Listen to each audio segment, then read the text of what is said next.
2026 FIFA বিশ্বকাপের সবথেকে top হেডি এবং ব্যালেন্সড গ্রুপগুলোর একটি হলো গ্রুপ এল, যেখানে থমাস টুখেলের নতুন ইংল্যান্ডের মুখোমুখি হবে অভিজ্ঞতায় ঠাসা লুকা মদ্রিচের ক্রোয়েশিয়া। সাথে আছে আফ্রিকার ডার্ক হর্স ঘানা এবং উত্তর আমেরিকার লড়াকু দল পানামা। হ্যারি কেইন কি পারবেন ইংল্যান্ডের দীর্ঘদিনের শিরোপা খরা কাটাতে, নাকি নিজের শেষ বিশ্বকাপের রূপকথা লিখবেন লুকা মদ্রিচ? চলুন বিস্তারিত বিশ্লেষণ করি আজকের এই বিশেষ প্রতিবেদনে। প্রথমে আসা যাক ইংল্যান্ডের কথায়। থমাস টুখেলের অধীনে ইংল্যান্ড এখন অনেক বেশি আক্রমণাত্মক এবং টেকটিক্যালি সুশৃঙ্খল।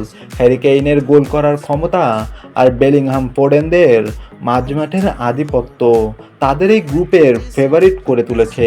অন্যদিকে ক্রোয়েশিয়া মানেই হলো মিডফিল্ড কন্ট্রোল। 39 বছর বয়সেও লুকা মদ্রিচ যেভাবে খেলা নিয়ন্ত্রণ করেন তা যে কোনো দলের জন্য ভয়ের কারণ।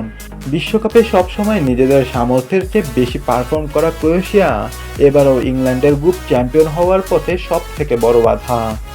এই গ্রুপের সব থেকে বড় স্পয়লার হতে পারে আফ্রিকার ব্ল্যাক স্টার্স অর্থাৎ ঘানা। আন্তোনি সেমেনিওর গতি এবং তাদের বিধ্বংসী আক্রমণভাগ যে কোনো বড় দলের ডিফেন্স তছনছ করে দিতে পারে। যদিও তাদের রক্ষণভাগ কিছুটা নড়বড়ে, তবে গোল করার ক্ষমতায় তারা কারো চেয়ে কম পিছিয়ে নয়। আর আন্ডারডগ হিসেবে আছে পানামা। দ্বিতীয়বারের মতো বিশ্বকাপ খেলতে আসা পানামা পরিচিত তাদের সুসংগঠিত ডিফেন্সের জন্য। যদিও ইউরোপীয় পরাশক্তিদের সাথে পাল্লা দেওয়া তাদের জন্য কঠিন হবে, তবে তারা চাইবে অন্তত একটি জয় নিয়ে ইতিহাস গড়তে। আমাদের অ্যানালাইসিস এবং বর্তমান ফর্ম অনুযায়ী গ্রুপ এল এর প্রেডিকশন হলো: একে ক্রোয়েশিয়া, তাদের দুর্দান্ত টুর্নামেন্ট রেকর্ড আর মিডফিল্ডের জোরে ইংল্যান্ডকে টপকে গ্রুপ চ্যাম্পিয়ন হতে পারে তারা। দুইয়ে থাকবে ইংল্যান্ড, টুখেলের অধীনে শক্তিশালী ইংল্যান্ড রানার্স আপ হিসেবে সহজেই পরবর্তী রাউন্ডে চলে যাবে।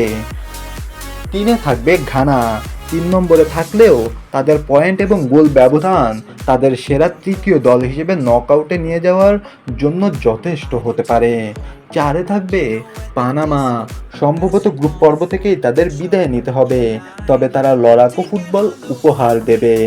আপনার কি মনে হয় থমাস টুখেলের আপনার কি মনে হয় থমাস টুখেল কি আপনার কি মনে হয় থমাস টুখেল কি ইংল্যান্ডকে গ্রুপ চ্যাম্পিয়ন করতে পারবেন, নাকি লুকা মদ্রিচ আরও একবার বিশ্বকে চমকে দেবেন? কমেন্টে আপনার প্রেডিকশন জানান।